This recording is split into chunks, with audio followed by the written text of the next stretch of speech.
Magandang araw sa lahat, welcome po ulit dito sa ating channel ang Biyahe Ikomida. Maraming salamat sa lahat ng nag-subscribe, indeed.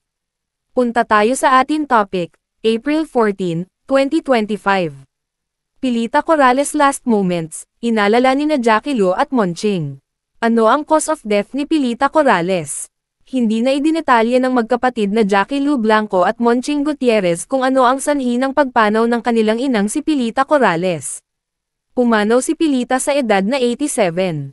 Lahad ni Jackie Lo, she died in her sleep actually, which I'm very thankful for because, you know, hindi siya nahirapan, hindi na hospital, hindi siya in lingering illness, di ba? Para sa akin, okay na yon. Sa edad na 87 ay mahina na raw ang kanilang ina, at may sakit na ito, pero okay naman daw ito bago pumanaw. May heart problem ever since, saka lately yung memory ganyan, di ba? Pero health-wise, okay naman siya, pakli ni Monching. But we don't know if she had an attack during that sleep. We don't know. But I mean, it doesn't matter, but we don't know, dugtong ni Jackie Lo.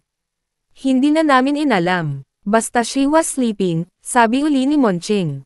Malakas ang kutob daw nilang hindi maganda ang ibabalita sa kanila nang nakatanggap sila ng tawag noong madaling araw ng Sabado, April 12, 2025.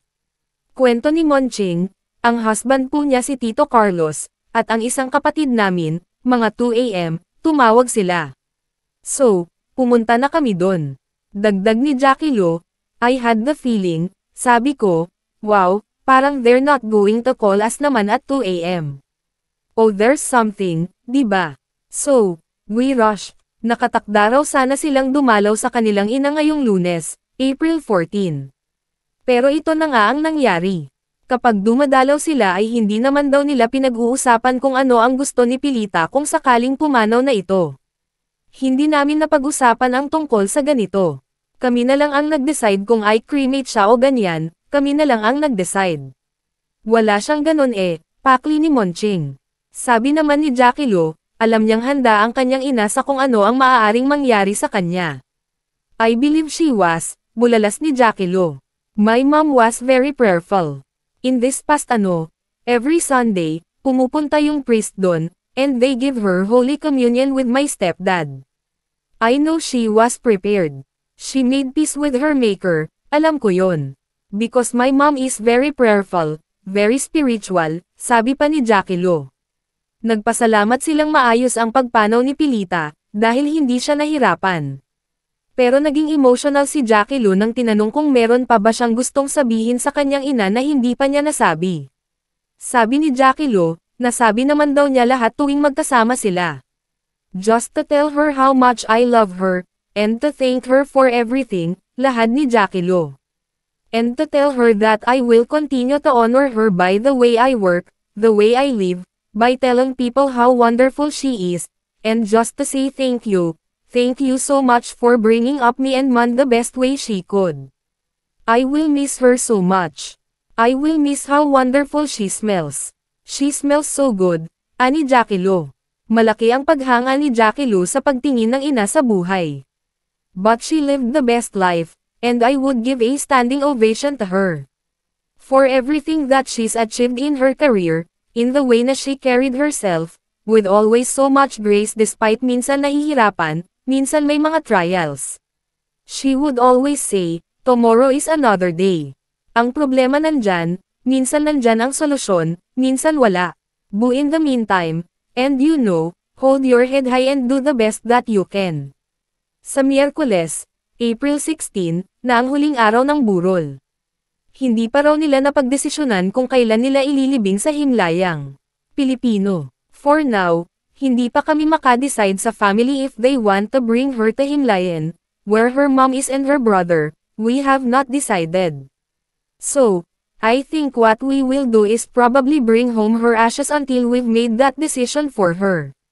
Parang right now, we really don't know, napangiting saad ni Jackie Lo. Nakakagaan daw kina Jackie Lo at Monching ang mga magagandang alaalang iniwan ng kanilang ina hindi lang sa kanilang magkakapatid at mga anak, kundi sa lahat ng mga nakatrabaho, nakasama at nakasalamuhan nito sa entertainment industry. Yun yung legacy na iniwan ni Mommy. Parang when people think of her, the people who have met her always has kind words to say, di ba? Walang masamang tinapay sa nanay namin, eh. And that is such a gift for us. In this time na, is very difficult for us, di ba? If you need anybody that she has met, yun at yun ang sinasabi, nakaka-warm ng heart. Kahit papano, naiibsan yung nararamdaman because mommy is not there. Magandang ehemplo rin daw ang ina para sa mga anak, ayon kay Jackie Lo. And I also tell the kids that this is something that you will have to continue. You honor your mamita by doing good, being a good person, being excellent in whatever field of work. Lalo na yung mga anak namin na nasa business, di ba?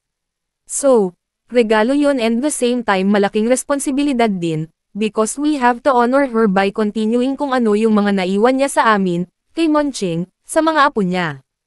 Kaya wala na silang gustong sabihin pa kundi, a million thanks, daw sa lahat. A million thanks sa lahat. Si mommy very generous kasi yan. A million thanks din sa, mga tao, that pray for her, at saka yung mga well-wishers, sabi naman ni Monching. At yan ang atin latest showbiz chika update for today, huwag kalimutan mag-subscribe.